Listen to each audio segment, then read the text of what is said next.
मनोविज्ञान की विषय वस्तु क्या है, मनोविज्ञान में किन चीज़ों का अध्ययन किया जाता है, इसके अर्थ क्या है, मनोविज्ञान की परिभाषाएं क्या है। तो इन चीज़ों को जानने से पहले सबसे पहले ये समझिए कि जब मनोविज्ञान की विषय वस्तु या विषय वस्तु कहते हैं तो उससे क्या तात्पर्य होता है। विषय वस्तु से सिंपल मतलब ये होता है कि कोई भी विषय में किन चीज़ों का अध्ययन किया जाता है। प्रत्येक विषय एक पार्टिकुलर टॉपिक पे पार्टिकुलर क्षेत्र का अध्ययन करता है। जब हम इतिहास की बात करते हैं तो इतिहास में किन चीज़ों का अध्ययन करते हैं। इतिहास में हम बीते हुए समय के राजाओं महाराजाओं, उस समय की सोसाइटी, उस समय की संस्कृति, अर्थव्यवस्था, राजनीति क्या थी, इन सारी चीज़ों का अध्ययन किया जाता है। उसी तरह जब पॉलिटिकल साइंस की बात करते हैं तो पॉलिटिकल साइंस में विभिन्न राजनीतिक पद्धतियों का अध्ययन किया जाता है। सरकार का गठन कैसे होता है, इन चीज़ों का अध्ययन किया जाता है। हमारे संसद विधानमंडल कैसे बनते हैं, कैबिनेट का गठन कैसे होता है, इन सारी चीज़ों को उसमें इंक्लूड किया जाता है। मतलब प्रत्येक क्षेत्र का अपना एक विषय क्षेत्र, उसका एक अध्ययन क्षेत्र निर्धारित होता है, फिक्स होता है, हम उसी में जाकर के अध्ययन करते हैं। तो जब मनोविज्ञान की बात आती है तो हम सोचते हैं कि मनोविज्ञान आखिर किस चीज़ का अध्ययन करता है। जब ये सवाल सामने आए और जो इसका जवाब मिले, समझिए वही मनोविज्ञान का विषय वस्तु है।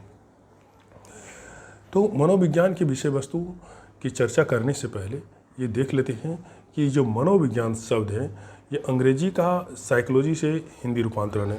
सर्वप्रथम ये समझ लीजिए कि जो मनोविज्ञान है, इस मनोविज्ञान का सर्वप्रथम प्रयोग 1590 में रुडोल्फ गाइकिल के द्वारा किया गया था। रुडोल्फ गाइकिल के द्वारा सर्वप्रथम साइकोलॉजी शब्द का प्रयोग किया गया था और तब से अब तक साइकोलॉजी का प्रयोग हो रहा है। और रुडोल्फ गाइकिल जो है एक उन्होंने पुस्तक लिखी थी जो 1590 में पब्लिश हुआ था। उस पुस्तक का नाम था साइकोलॉजिया। उसी में उन्होंने साइकोलॉजी शब्द का इस्तेमाल किया। तब से अब तक साइकोलॉजी का ये प्रचलन है और साइकोलॉजी शब्द का ही हिंदी रूपांतरण मनोविज्ञान है। तो साइकोलॉजी शब्द दो शब्दों के मिलने से बना है, psyche PSYCHE psyche plus लोगस LOGOS लोगस। Psyche का अर्थ मनोविज्ञान में सिर्फ दो ही मीनिंग होते हैं उसके, एक आत्मा और दूसरा मन। तो साइकी से मतलब हो गया कि आत्मा या मन, और लोगस का मतलब होता है अध्ययन किए जाने वाले विषय या फिर साइंस, अध्ययन किए जाने वाला विज्ञान। तो साइकोलॉजी का इस अर्थ में जो शब्द व्याख्या है उसके हिसाब से साइकोलॉजी का मतलब हो गया कि वैसा शास्त्र, वैसा विज्ञान, वैसा विषय जिसमें आत्मा या मन के बारे में अध्ययन किया जाता है। लेकिन ये जो 1879 के पहले जब मनोविज्ञान में प्रथम प्रयोगशाला की स्थापना विलियम वुंट ने की थी, उसके पहले की स्थिति को दर्शाता है जहाँ पे मनोविज्ञान एक स्वतंत्र विज्ञान था भी नहीं। मनोविज्ञान का अध्ययन दर्शन शास्त्र के अधीन किया जाता था और उस समय दर्शन शास्त्र में आत्मा, परमात्मा, धर्म आदि चीज़ों का अध्ययन किया जाता था। तो उसी में ये टॉपिक इंक्लूड था। मनोविज्ञान भी दर्शन शास्त्र का हिस्सा हुआ करता था और उसमें आत्मा परमात्मा के बारे में अध्ययन होता था। तो इसलिए मनोविज्ञान की भी विषय वस्तु उस समय आत्मा थी और उसके बाद मन बना, फिर बाद में आगे इसकी चेतना का विज्ञान और फिर व्यवहार का विज्ञान बना। तो ये शब्द व्याख्या के हिसाब से ये आत्मा या मन का अध्ययन करने वाला एक विषय था। लेकिन आज परिभाषाएं बिल्कुल अलग है। आज की आधुनिक परिभाषाएं बहुत सरल, सिंपल है और लगभग सारे मनोवैज्ञानिक इस परिभाषा पे सहमत हैं। तो इस तरीके से सरल, सिंपल, सुग्राह्य और मनोविज्ञान की उचित व्याख्या करने वाला और सर्वसम्मति से स्वीकार परिभाषा ये है, एक लाइन की परिभाषा कि मनोविज्ञान प्राणी के व्यवहार का अध्ययन करने वाला विज्ञान है। बहुत सिंपल, मनोविज्ञान प्राणी के व्यवहार का अध्ययन करने वाला विज्ञान है। अगर कोई पूछे मनोविज्ञान का मतलब क्या होता है तो बोले मनोविज्ञान एक ऐसा शास्त्र है, एक ऐसा विषय है जो प्राणी के व्यवहार का अध्ययन करता है। मनोविज्ञान की परिभाषा क्या है तो मनोविज्ञान प्राणी के व्यवहार का अध्ययन करता है, यह अध्ययन करने वाला विषय है। तो ये मनोविज्ञान के अर्थ, मनोविज्ञान की परिभाषा या मनोविज्ञान की विषय वस्तु को ये बहुत ही सरल तरीके से इसको एक्सप्लेन करता है।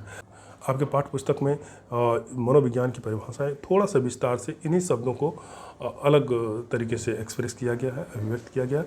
उसमें लिखा हुआ है कि मनोविज्ञान मानसिक प्रक्रियाओं, अनुभवों एवं विभिन्न संदर्भों में घटित होने वाले व्यवहारों का अध्ययन करने वाला विज्ञान है, यह विषय है।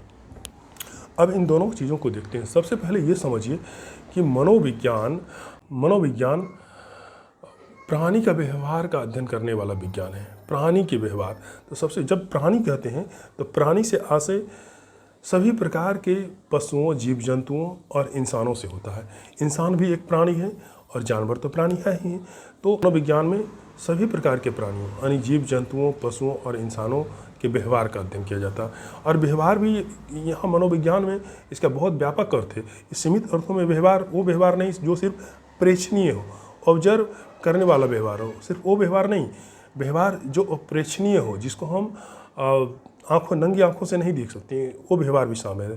तो इस प्रकार व्यवहार का मनोविज्ञान में मतलब हुआ कि जो प्रेक्षणीय हो वो भी और जो अप्रेक्षणीय हो वो भी, यानी कि मानसिक प्रक्रियाओं का भी इसमें अध्ययन किया जाता है और साथ साथ जो प्रेक्षणीय व्यवहार है उसका भी, शारीरिक क्रियाओं का भी अध्ययन किया जाता है। और दोनों में गहरा संबंध है। आप मानसिक प्रक्रियाओं को जो शारीरिक बिहेवियर है उससे आप अलग नहीं कर सकते। जो हम सोचते हैं उसी तरह का व्यवहार हमारे शरीर के द्वारा होता है। तो ये दोनों में गहरा संबंध है। तो परिभाषाओं के विश्लेषण से क्या पता चला कि मनोविज्ञान एक ऐसा विज्ञान है जो सभी प्रकार के प्राणियों का अध्ययन किया जाता है, उसमें उसके व्यवहारों का अध्ययन किया जाता है। और व्यवहार मीन्स जो उसके शारीरिक व्यवहार हैं और जो मानसिक व्यवहार हैं, दोनों का अध्ययन किया जाता है। अब देखिए एक चीज़ यहाँ पे है क्या कि विभिन्न संदर्भों में घटित होने वाले व्यवहार। अब देखिए अभी हम आपको टीचिंग कर रहे हैं, अभी हम आपको एक वीडियो बना करके आपको बता रहे हैं, लेकिन अभी ये लाइव क्लासेज नहीं है। हम सिर्फ आपको वीडियो बनाए हैं, आपको पता है कि हम आपको देख नहीं रहे हैं। तो आप अभी घर में हमारे वीडियो देख रहे होंगे, आप अलग तरह के व्यवहार कर रहे होंगे, आपके कपड़े अलग तरह के होंगे, आप अलग तरह से चीख चिल्ला भी रहे होंगे। लेकिन जब हम लाइव आपसे बात करेंगे तो आपका व्यवहार बदल जाएगा। आप उस तरह से चीखे चिल्लाएंगे नहीं, आप बेहतर ढंग से थोड़ा सा एक जो डिसिप्लिन मेंटेन करने वाला होता है उस पोज में आप बैठेंगे, उस कपड़े को पहन करके आप बैठेंगे। और तो इसका मतलब क्या हुआ कि संदर्भ बदल गया। अभी जो इन्वायरमेंट था वो अलग था, अभी आपको कोई नहीं देख रहा था, अभी हम आपको नहीं देख रहे थे, तो आपका व्यवहार अलग था। जैसे ही हम आपको देख रहे हैं तो जैसे ही इस चीज़ को आप नोटिस किए कि सर हमको देख रहे हैं, तो आपका व्यवहार बदल गया। आप अलग तरह के कपड़े पहने, अलग तरह से बैठे, अलग तरह से बोलने का स्टाइल बदल गया, तरीके बदल गए, थोड़ा सा डिसिप्लिन मेंटेन करने लग गए। उसी तरह से आप संदर्भों को बदल के देखिए, आपका व्यवहार बदल जाएगा। आप जैसे घर में जिस तरह के व्यवहार करते हैं, स्कूल में उस तरह के व्यवहार नहीं करते हैं। जिस तरह से घर और स्कूल में व्यवहार करते हैं, उसी तरह कोई दूसरी सांस्कृतिक कार्यक्रम में आप उस तरह का व्यवहार नहीं करेंगे, क्योंकि आपको ये ध्यान है कि इसके कुछ मैनर है, इसके कुछ परंपराएँ हैं, इसमें कुछ डिसिप्लिन भी मेंटेन किया जाता है, कुछ रीति रिवाज हैं उसको फॉलो किया जाता है। और सबसे बड़ी बात ये होता है कि आप ये समझते हैं कि हम जो यहाँ कर रहे हैं दूसरे लोग हमको नोटिस ले रहे हैं, हमको देख रहे हैं। तो इसका मीनिंग क्या हुआ? यही इसका मीनिंग है कि अगर संदर्भ बदल गया, परिस्थितियाँ बदल गई, इन्वायरमेंट बदल गया, तो आपका व्यवहार बदल गया। तो इसीलिए कहा गया है इसके परिभाषाओं में कि विभिन्न संदर्भों में घटित होने वाले व्यवहार का अध्ययन करने वाला ये विज्ञान है। और इसकी परिभाषाओं में 3 बातें हैं। एक मानसिक प्रक्रियाओं का अध्ययन करता है, अनुभवों का अध्ययन करता है और विभिन्न संदर्भों में घटित होने वाले व्यवहार का अध्ययन करता है। तो विभिन्न संदर्भ में घटित होने वाले व्यवहार आपको समझ में आ गया। और अब देखते हैं कि ये किस प्रकार से जो है अनुभवों का अध्ययन करता है। हर व्यक्ति का एक्सपीरियंस अलग होता है। आप भी कुछ अलग जगहों में, अलग संदर्भों में क्या अनुभव कर रहे हैं। अनुभव ये व्यक्तिगत होता है, ये सब्जेक्टिव होता है। आप क्या अनुभव कर रहे हैं आप ही जान रहे हैं। कोई व्यक्ति क्या अनुभव कर रहा है वही जान रहा है।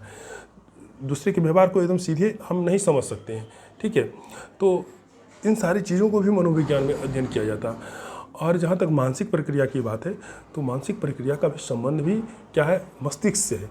मस्तिष्क एक ऐसा हमारी बॉडी में एक बॉडी का वो हिस्सा है जो हमारे लगभग सभी व्यवहारों का नियंत्रण करता है। हम जो भी अनुभव करते हैं वो हमारे दिमाग में स्टोर रहता है। तो मनोविज्ञान में मस्तिष्क का भी दूसरे विज्ञान की सहायता लेकर के इसमें अध्ययन किया जाता है। इसमें नर्वस सिस्टम का अध्ययन किया जाता है, इस तरीके से प्रतिक्रियाएं दी जाती है। तो ये सब एक मेंटल प्रोसेस है, ये अंदर में चलता है जो हम नंगी आंखों से नहीं देखते हैं। तो इन सारी चीज़ों का अध्ययन किया जाता है। तो मनोविज्ञान एक ऐसा शास्त्र है जिसमें मानसिक प्रक्रियाओं का अध्ययन किया जाता है, व्यक्ति के अनुभवों का अध्ययन किया जाता है और विभिन्न संदर्भ में घटित होने वाले व्यवहारों का भी अध्ययन किया जाता है। आधुनिक परिभाषाओं के हिसाब से आप अब समझ चुके होंगे कि मनोविज्ञान क्या है और इसकी विषय वस्तु क्या है। ये वर्तमान मनोविज्ञान की बात हुई। अब वर्तमान मनोविज्ञान से हट करके पीछे चल करके देखते हैं कि मनोविज्ञान आखिर आधुनिक अवस्था में आने से पहले किन किन चरणों से होकर के गुजरा है, किन किन अवस्थाओं से होकर के गुजरा है।